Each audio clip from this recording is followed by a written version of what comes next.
Bismillahirrahmanirrahim. Assalamu alaikum. Kevin Jazeb Hashmi Palestine Wala again on your video screen.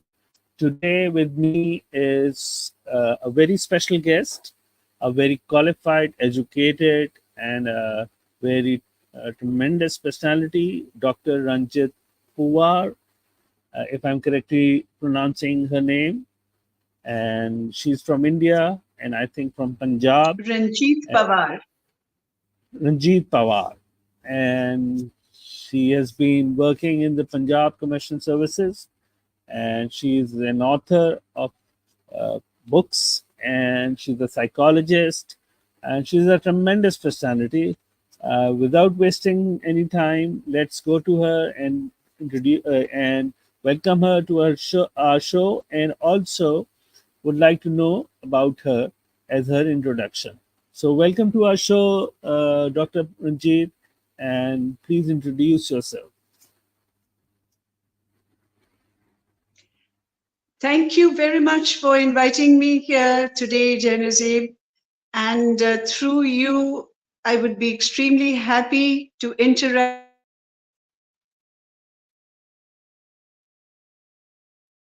that would be, I hope, good for all of us.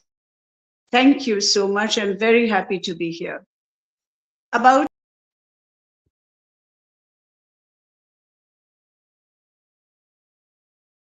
joint capital of Punjab and Haryana in the north of India.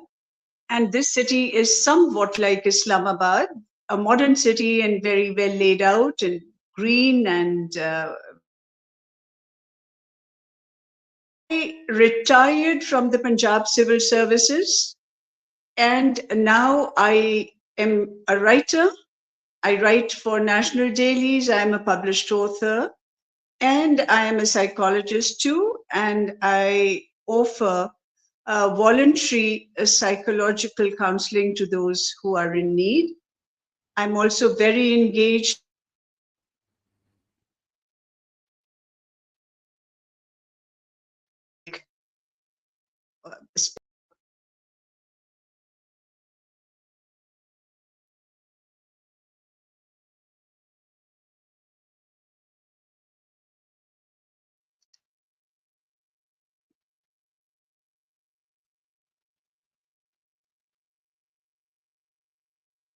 I'm sorry, it happened thrice that once you were talking, the internet went off and you were not displayed on the screen. It went three times, it happened like that. So please, if you can, after that you were in Haryana, you live in Haryana, and you're from Punjab Civil Services. What else did you say? Please, can you repeat it? Because there was no, you were not on air.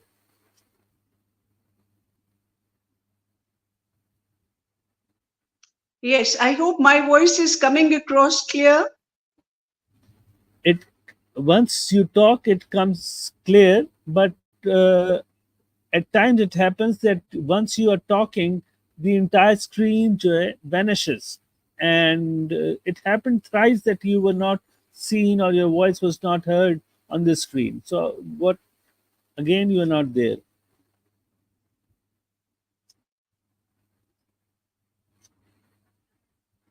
I cannot hear you very clearly either. Yeah. So now, yes, what were you saying?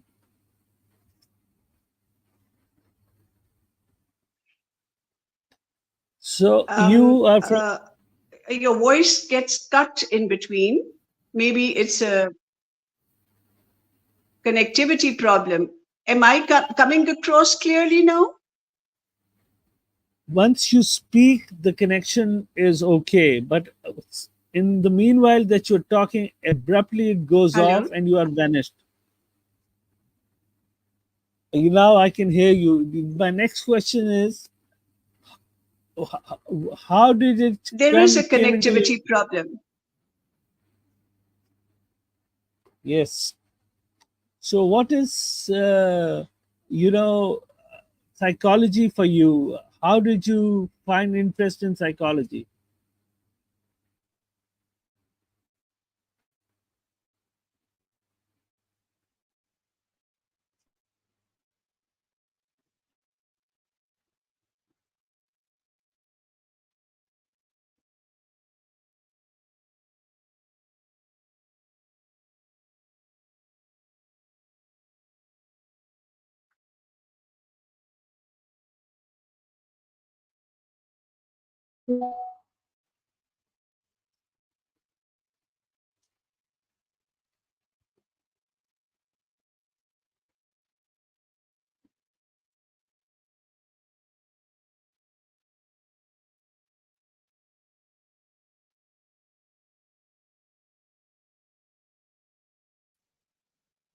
There is some serious problem in connectivity.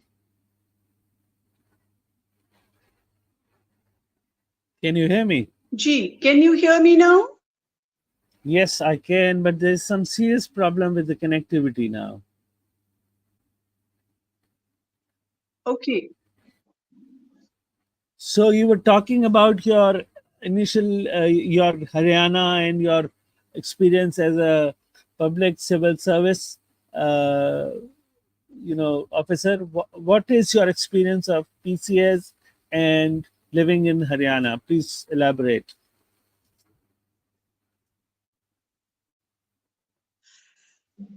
I am from the Punjab Civil Services, and I served many years. I served with the food and civil supplies for a long term. My supervising and implementing the government policies regarding grain procurement, regarding regulation and distribution of essential services like the brick kilns, like the cooking gas, like petrol. So it involved a lot of field work and a lot of touring the countryside, and mainly also looking after the public distribution system, which includes supplying essential commodities to those who are below the poverty line. Then I also served as controller legal metrology Punjab, which involved regulation of weights and measures, correctness, and checking. Well, regulationary measures, checking the weights and balances need an iron hand.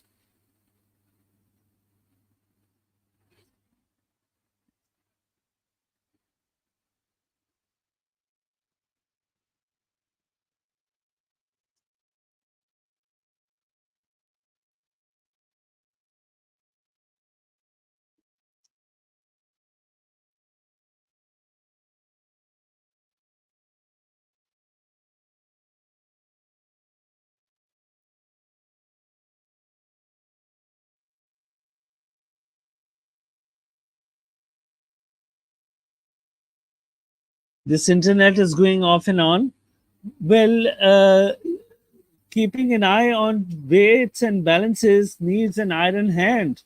So you were very strict about it, or Your you voice were does lenient? not come across clearly. It breaks. Needing having a check on weight and balances, you need to have an iron hand. Were you very strict, and how do you maintain the weight and balances and the prices of the food commodities?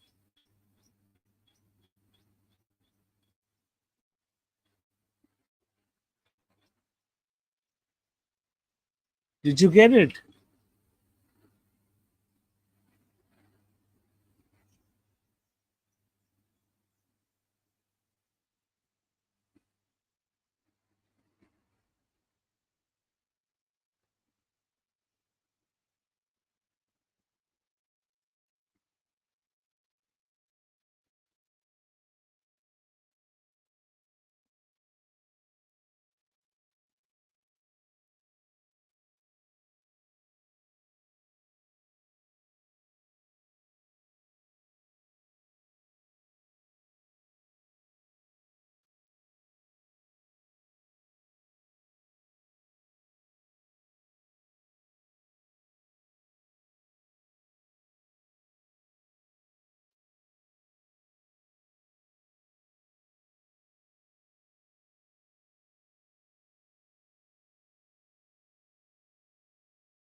Hello. Yes, I can hear you now. Yes, I can hear you now too. I was asking that keeping a check on weight and balances need an iron hand. So were you very strict? Absolutely. They do need an iron hand because it's not merely the local consumer here whose interests we are trying to watch. It also builds up or destroys the reputation of a country regarding exports. Very many South Asian countries do not enjoy a good reputation, and I would say, definitely our countries, both our countries too. Uh, so, keeping up the quality and the quantity is of utmost importance if we are to be fair in trade practices. But if in the case of exports, if somebody, what I know and I understand, if somebody does not keep up to the standard of weight and balances and sells its commodity to somewhere out from the country, the next time if he tries to cheat someone, the next time he'll not get the order. Yes, they will also destroy the reputation of the country and other traders. Yes, you're right. So, how long was your service period as a civil service person officer? From 89 to 2014, I took slightly early retirement because I wanted to do other things. And what were those things? I wanted more freedom to travel. I wanted Right. freedom to write. I wanted to have freedom to work for social issues and to raise my voice against things I did not agree with, which as a civil servant one cannot. And what are those things which you do not agree to?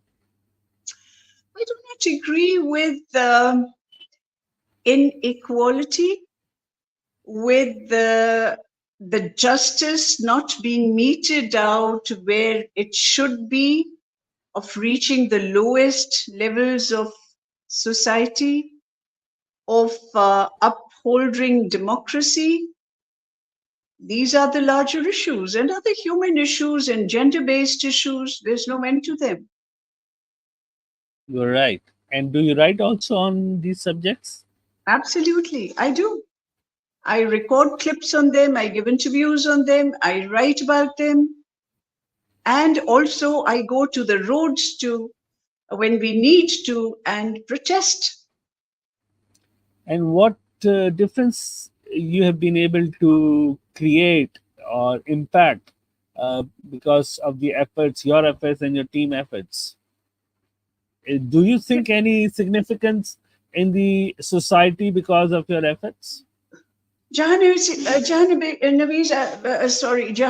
Zaib, I feel that if your message reaches 100 people and you are able to influence or change the thinking of only 5 people out of 100, you still make a difference. You're So right. I thrive on hope, and I also believe that it is every citizen's duty to raise a voice, whatever little dent it may make. You're absolutely correct. You're absolutely correct. And have you done some qualification in psychology that you are a psychologist? Or it's like, Yes, how did you become a psychologist? I have a PhD in psychology, Oh, which mashallah. includes, thank you, so which includes studies in personality, in mental health, adolescence, and counseling.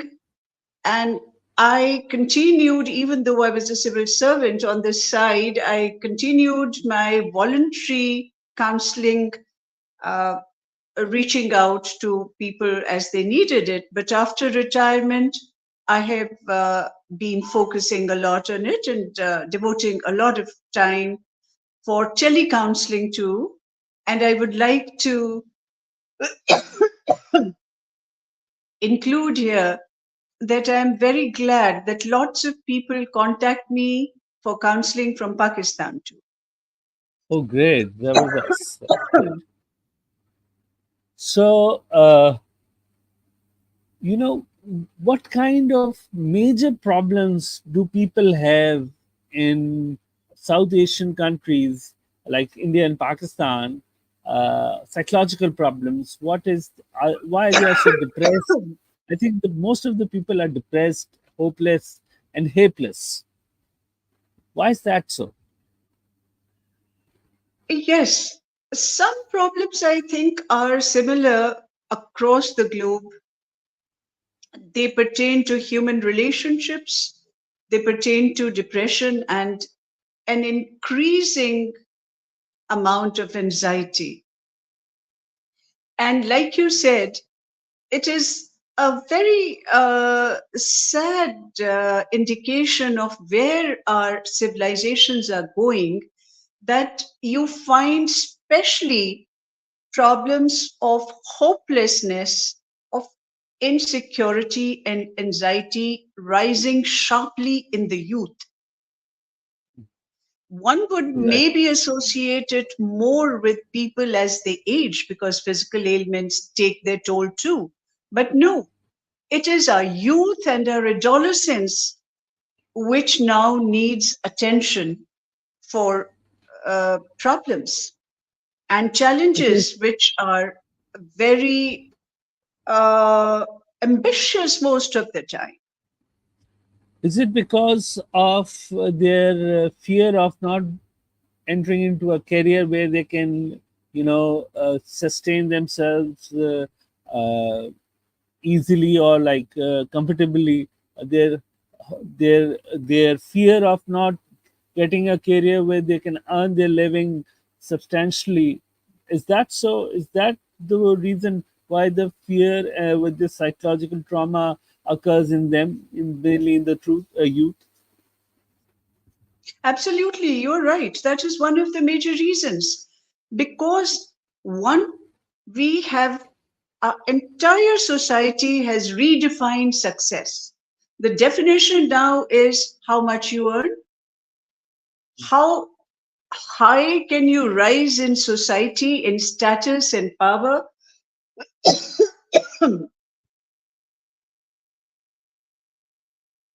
hankering after unrealistic materialistic goals. And on the other side, jobs are hard to come by, small businesses are failing because our money is being centralized in the hands of a few people. I'm sorry. No This problem. is true of India, and this is also an unfortunate global truth. 46.9% of the world's population lives in poverty, while the a great part of wealth is concentrated in the hands of few. What does that mean? That means that we are robbing the common man of opportunity. Can there be a solution to this difference, this disparity? Solutions are always there. Solutions are always there, but people have to raise a voice. They have to raise a voice, and the systems must change. There must be equitable distribution of resources, of wealth, of facilities like education, like medicine, like ways of self realization. And secondly, creation of wealth has to be sidelined. It is cannot be the focus of evolution. The entire world is geared and made to evolute, but we have equated it with technical, mechanical, and materialistic evolution. That is a totally false goal to follow. As long as we do anything use all kinds of ruthless ways to achieve materialistic goals, they cannot be either uh, doing away with poverty or in achieving greater heights of happiness. They don't go together. You're right. You're right. But this what you're saying is, I think, had been there since the advent of human being in the world. The disparity, the strong ruling the weak, and laws are made to uh, made laws are made to make the weak do what the stronger one asks him to do, and in his benefit. This is why the laws are made, right? So That's right. this has been there since the advent of human being in this world. So how can we change it? It's like it's inherent in human societies. I don't really think it's inherent. Actually, all along, there has been civilization has worked to put systems in place. That is why we call it a civilization. In fact, even in the jungle, animals also have a system in place. They fight for satisfying their natural needs like hunger, finding a mate, and defending their territory. Beyond that, they do not go and kill each other to subdue other people, to force them into submission. But man is doing that. If Since we have since to go up to better civilization to improve ourselves, we have to put better systems in place. And we have come a long way, I'm sure. Now we do not just go and have tribal wars everywhere, though, I mean, still there are so many places which are conflict ridden in the world.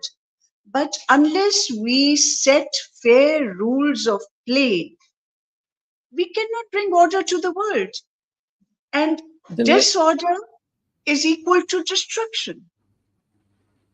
like, what do you have to say about how can a conflict like Israel and Palestine, where the Palestinians had been living there, the Israelis came and they said that no, this is our land. This used to be our land. Now we're going to live here, and gradually and slowly they were pushed away, the Palestinians, and now in retaliation to that cruel treatment for years and years, they attacked Palestinians attacked, and now they are under a torment. So how can this become a civilized way to handle this problem? Unfortunately, I feel that most of the problems in the smaller countries have been started by the major powers of the world. We all know that. We also know Yes, how what were the seeds that were sown for the problem between Palestine and Israel of not even having a defined border, yes, which continued to provoke and aggravate territorial disputes. And what is happening there now is a shame for humanity.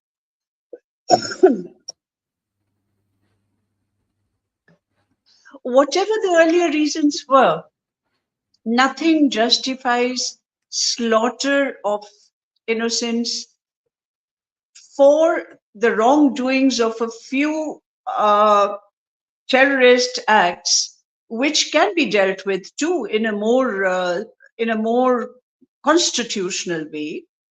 But yes, to continue to starve, terrorize, kill, maim the normal population of Palestine is to be severely condemned.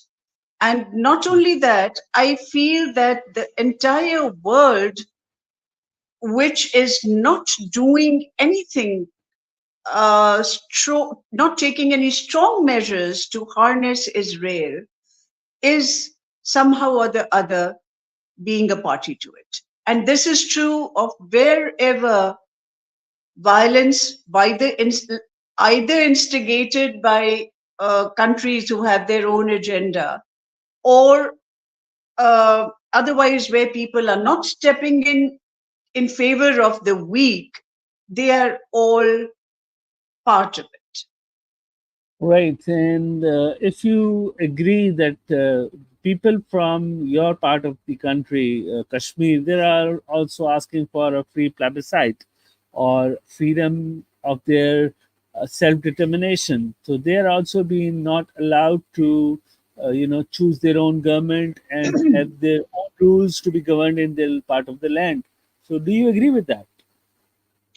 Well, Jahansi, wherever there are internal civil problems and strife, whether it is Kashmir, whether it is Khyber Pakhtunkhwa or Balochistan, whether it is Myanmar, or whether it is in so very many countries in Africa, again, for me, there is only one order that I would stand by and go by.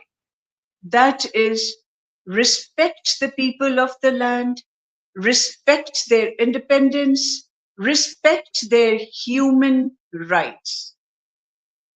That is what should apply everywhere where there is internal strife. People do not pick up guns and take to the streets. They have a problem. Address that problem instead of suppression and violence. When there is some kind of oppression, the vigilantes do occur and people take up law in their own hand. So when there is oppression and suppression. So you're right, whenever it is to be condemned. So tell us about that. As you said, that there is a disparity in the world and few have the wealth in their hands and rest of 46.9%, as you said, are under the poverty borderline. So well,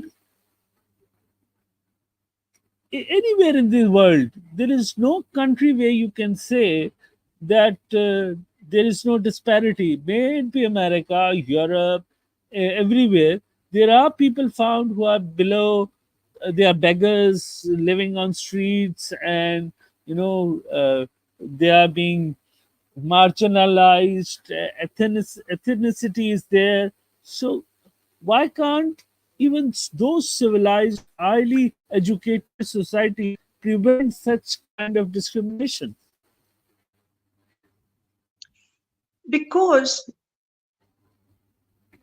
it is not education alone, it is not being a very mechanized society alone which will give us the will, the compassion, the justice to give everybody their due. This has to come from a deeper place. I feel there are many so called backward and tribal societies which are more equitable, which are more respectful of each other's rights than the so called very advanced societies. So, this has to come from ethics. This has to come from human values. What we are in a race for now is uh, hoarding much, much more than we need or we can possibly even spend. Hoarding material goods, power, territory, and there has to be some disparity. I don't say that everybody can be equal totally. Even in a class, there are 10 children who will be in ability on top, and there will be 10 of them who will be at the bottom. So, if that disparity is in uh, a correct ratio to your abilities, to your acumen, fine. go ahead and enjoy some more wealth. But the disparity between two human beings cannot go to the extent that 1% of the people hold 40% of the wealth. And on the lower end, there are children who do not get 3 meals a day. In our own countries, we have hidden hunger, we have malnutrition, we have untreated diseases in the lowest strata of our societies, whereas the top people, the industrialists, the politician, the leader, they fly to the best medical facilities over the world to get treated. That is not fair. That much of disparity is not acceptable. So what you're saying is that we should not emphasize on increasing our economic stability or economic strength, but rather we should try to formulate a system which provides equitability to everyone in the country or wherever that system is imposed. This is what you're saying. Yes, equitable distribution and also decentralization of financial resources. When financial resources are centralized in the hands of a few people, they are literally running the country for you. They are calling the shots, they are framing the policies. And obviously, they are framing it for their own benefits, not for the benefit of the average common man on the street. So you were saying, is there any system in the world currently in force what, according to you, have an equitable distribution of material and everything what is basic necessity for living, and an equitable way of living? Is there any system there in the world right now existing, enforced? I think some systems are very much there but are not being implemented. For Again, example, because the where? power to implement them is in the hands of people who are benefiting by not implementing them. And wherever there are gaps, they can very well be filled. So do you have I'm asking you just because you have so much worked on it, and you have seen it from the front. Then let me know, what kind of a system do you think? Wh- who should be There should be a parliament, a house of commons, house of lords, or some other kind of a solution, a government where what kind of economic system should be?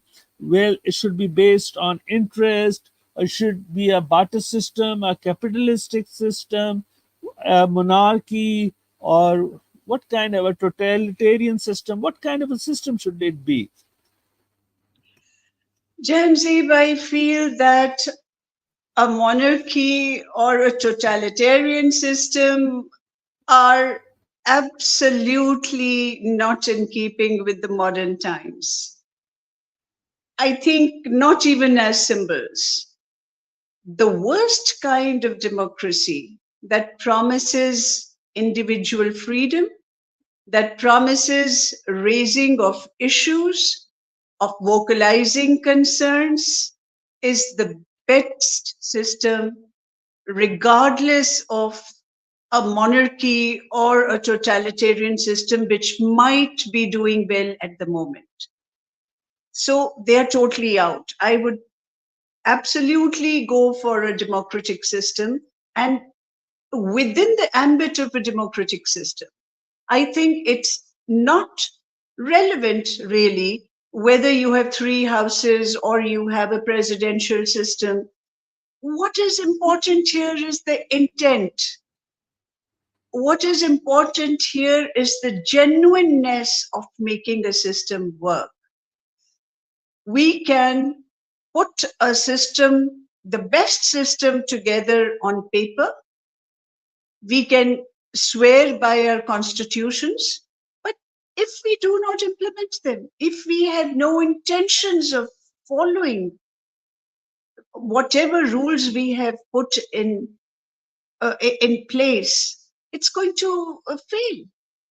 So it's the intention. You have to find, or you have to groom such kind of people, such kind of leaders who can institutionalize such kind of systems. And for that, you need to have, a system where you can groom such kind of people. It's a long, long, long journey to find a environment where such kind of, uh, I would say, utopia kind of uh, environment is established. Well, I guess if we aim for utopia, maybe we will reach somewhere midway. And Yes. about talking about ethics and talking about good intentions, it brings us to education. That is where it will all start. So We, why? Yes, please yes, go on. Go on. Go on.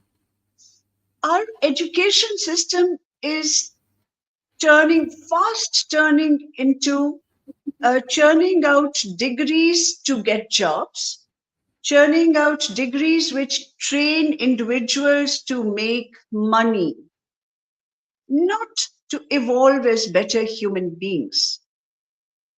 Our world today is in a total what would say, in an amoral state.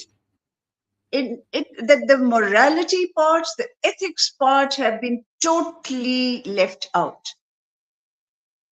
In education, unless we redefine it, unless we make ethics and values the core point of all that we educate the child about, we are heading towards destruction, self destruction, and destruction of the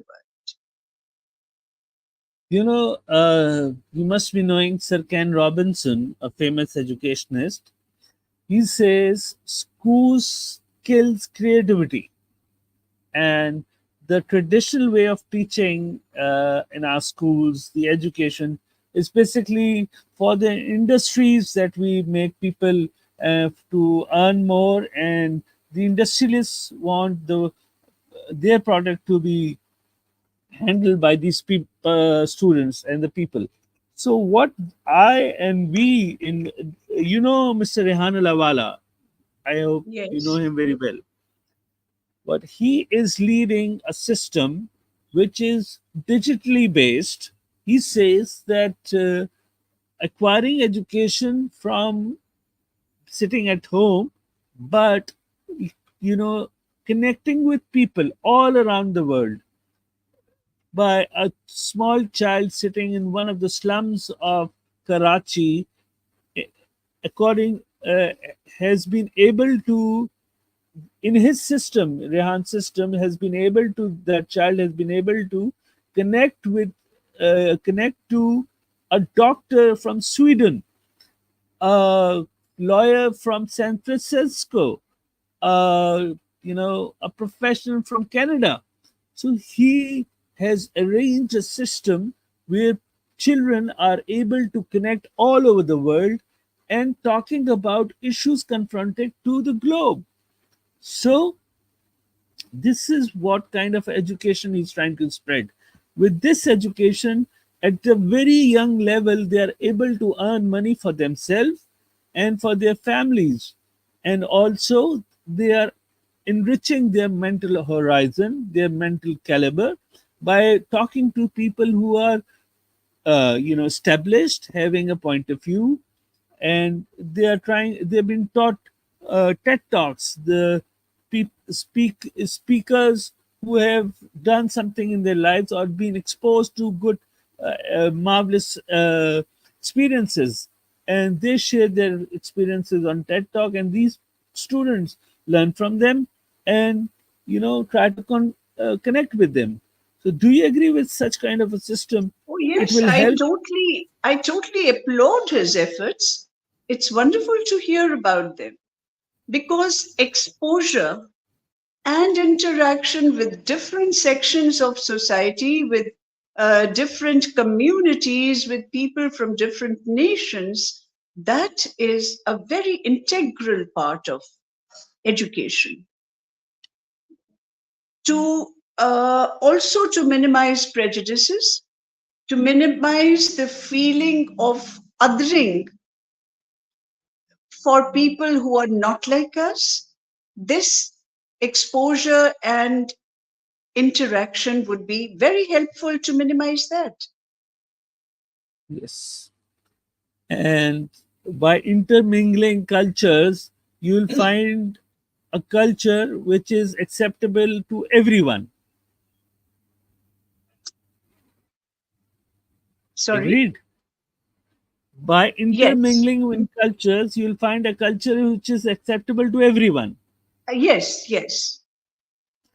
And do you support the idea of a global system, not boundaries within countries, a global system with having one constitution and one economic system? Do you agree to it? And please elaborate if you agree. I totally agree with it. And actually, it is happening. Whether some people like it or not, it is happening. Our youngsters are venturing out into the world to find new areas for themselves, to establish themselves in different places. So they have to also imbibe the culture of whichever place they go to. And if they do not, if they start living in ghettos and uh, not open up, it's going to cause problems. So to be to pick up the best from other cultures, to embrace them, to be comfortable with differences in people, that is one step further to being civilized now. We need to coexist. The world is a global village now. We are dependent on each other for our welfare and for moving forward. So coexistence is the only mantra. But religious part of one's human's life comes in between intermingling with others. There are some restrictions for a human belief that does not allow to accept somebody else's beliefs in. There is some obstacles in between a human society based on religion and beliefs. Do you agree? Jansi, this is a very personal choice. If you ask me about my personal opinion, without offending anybody, I belong to the Sikh religion. Uh, you belong to Islam. There are other people who are Christians and Parsis and so on. I feel that evolution and change with time cannot be stopped. That is the natural course of things. Therefore, as an individual, I would say that I would uh, not think that my religious restrictions would stand at 500 years back when Sikhism evolved. I would think that if the Sikh masters were here now, they would advise everybody to change with time. Our dress changes, our food habits change. We have to change things according to climatic conditions. And therefore, again, in my personal opinions, restrictions would have to be modified too. But then again, it's an individual choice. I'm not being judgmental here. You're very right. Things have changed. It's been years and years that these religions have been there, and people have to change according to the environment, according to the atmosphere they are in. So, Now, my last question, and I took your time. You were very, very informative and very. I every moment I spent with you on the screen was very knowledgeable, was very mesmerizing, was very immersive. So, I my last question is: if you are made the ruler of the world, what first action will you take to make it a better place? What a beautiful dream. Well, I would start with that section of the society who are living in a different world, the so called children of a lesser God. We need to make the world better for them first. Give them their basic rights, their basic necessities, uh, embrace them. And I would go by this guideline that only if everybody is included, moves forward together, only and only then we as a global humanity, as a global community, we can move towards happiness. And if we think that we will isolate ourselves and get more power, more money, and leaving people behind, it will not work. It will not work. It will result in strife. It will result in unhappiness and disappointments. I would like to finish with a small line of poetry, which is one of my favorites. डूबेगी कश्ती तो डूबेंगे सारे.